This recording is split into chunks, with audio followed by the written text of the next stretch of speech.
más o menos así. Si uno agarra cualquier, y acá agarramos un pedacito de madera, pero podríamos haber agarrado un dedo de la mano.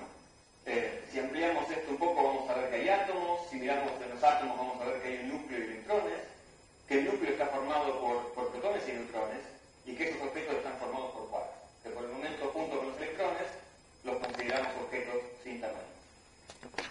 Bien, eso es un descubrimiento que se hizo hace unos 40 o 50 años más o menos, y lo que observamos a lo largo de un par de décadas o más fue que en realidad existían una cierta cantidad de quarks. Los quarks no venían en un solo tipo, sino que vienen en 6 tipos distintos, en 6 sabores distintos. Esos quarks tienen nombres simpáticos como up, down, sharp, strange, top y bottom. Tienen unas ciertas particularidades, por ejemplo, este interactúa con este, hace fuerza con este con este y este con este, por eso es que los ponemos así en columnas. A medida que vamos hacia allá, lo que tenemos son partículas cada vez más pesadas. Por ejemplo, este quark, el último que se descubrió, tiene una masa de unos 180 veces la masa del protón. Es un objeto muy pesado que no forma parte de la materia ordinaria, pero que uno lo puede producir en un acelerador. Y por otro lado, también descubrimos a lo largo de un siglo de investigación que no había una sola partícula como el electrón, sino que había una serie de parientes un poco más pesados. Uno de ellos se llama muón, y se lo ve normalmente, o aparece normalmente en los rayos cósmicos, y el otro se llama tau, ¿sí?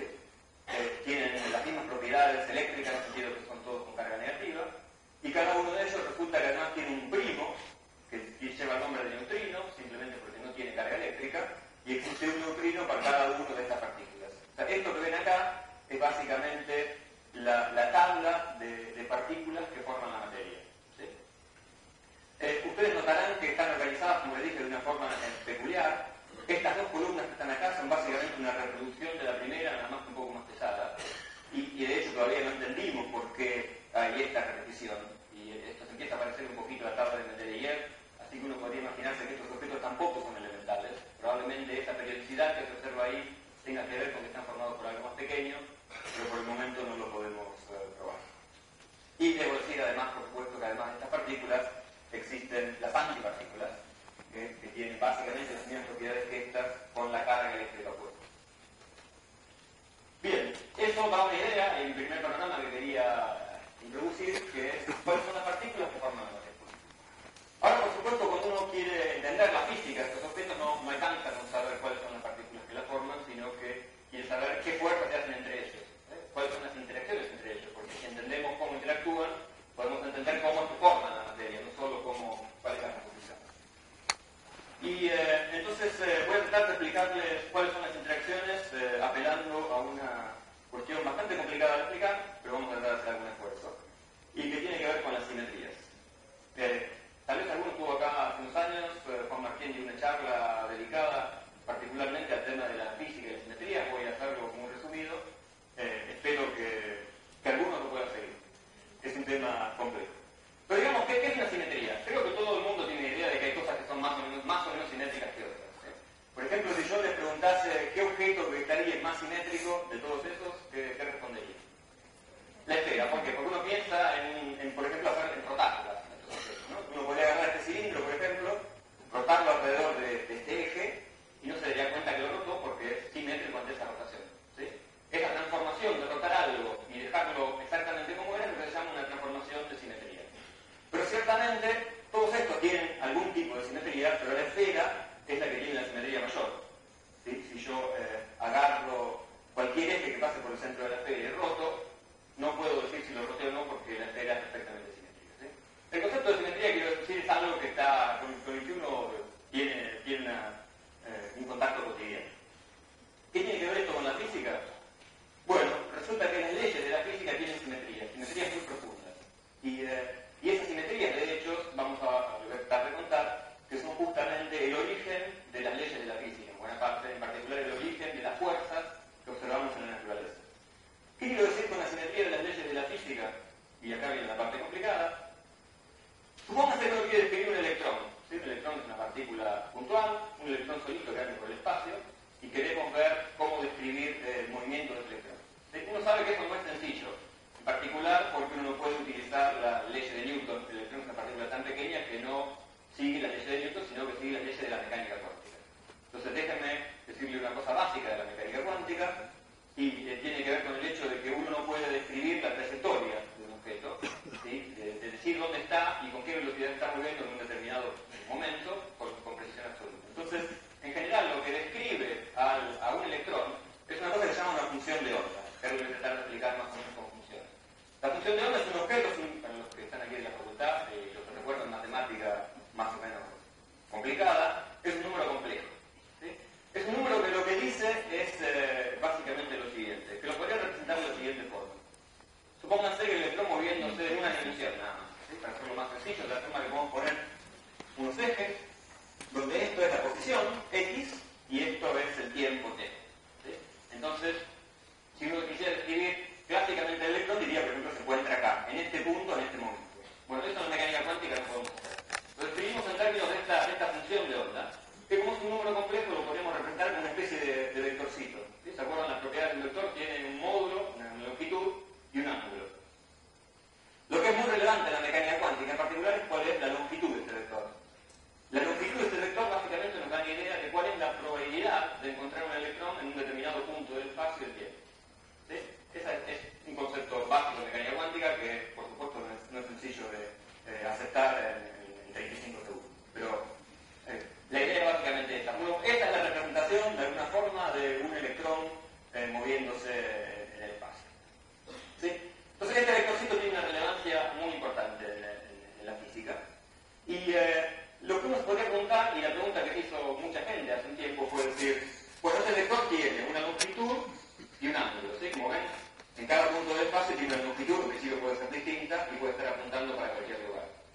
Lo que es más relevante, digamos, es cuánto es su longitud. Entonces uno podría pensar, las ecuaciones de la física que explican esto, y como esto es una charla divulgativa, no tengo derecho a poner ni una sola ecuación en transparencia, pero imagínensela.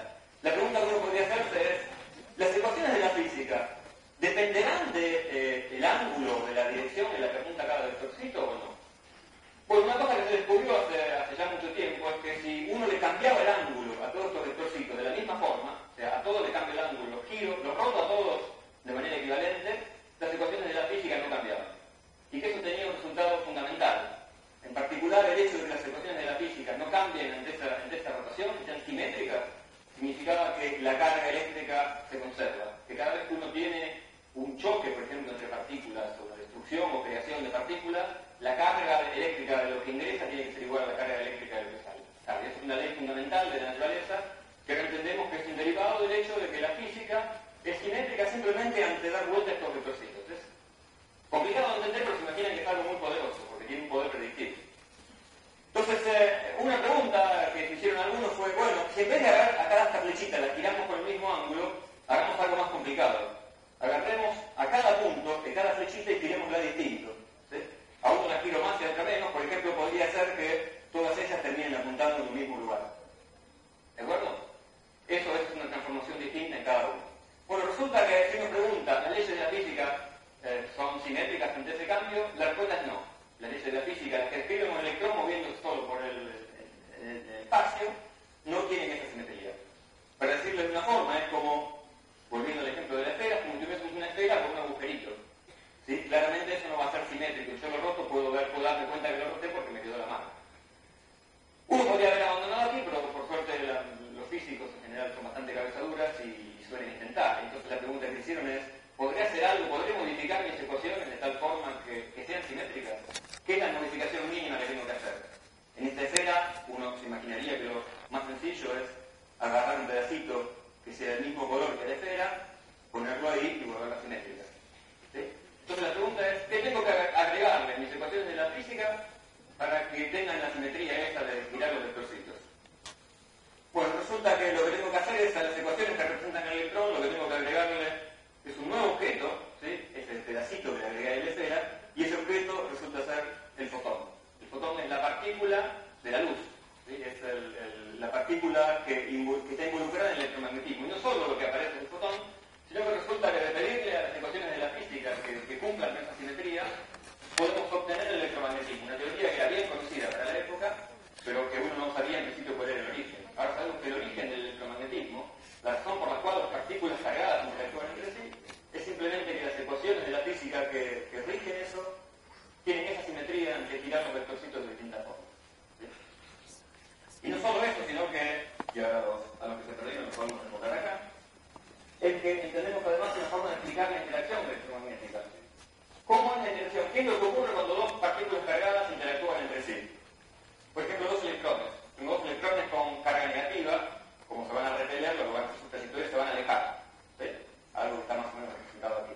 Bueno, la forma que interactúan, y como lo comprendemos en la física moderna, es a través de intercambiarse un objeto que es justamente el fotón. El fotón, esta partícula de acá, es un objeto, es una partícula elemental que juega el papel de ser el mediador de la fuerza. Entonces, cuando un electrón se encuentra con otro, se intercambia un fotón. Así se intercambia energía e impulso y se puede controlar los electrones. Si quieren entenderlo más fácil, si tienes un caso clásico, dos personas que vienen en bote, van a chocar, no tienen remos, no pueden hacer nada. Sin embargo, uno se da cuenta que tiene una pelota. Lo que va a hacer es tirarle la pelota al que está enfrente. ¿Sí?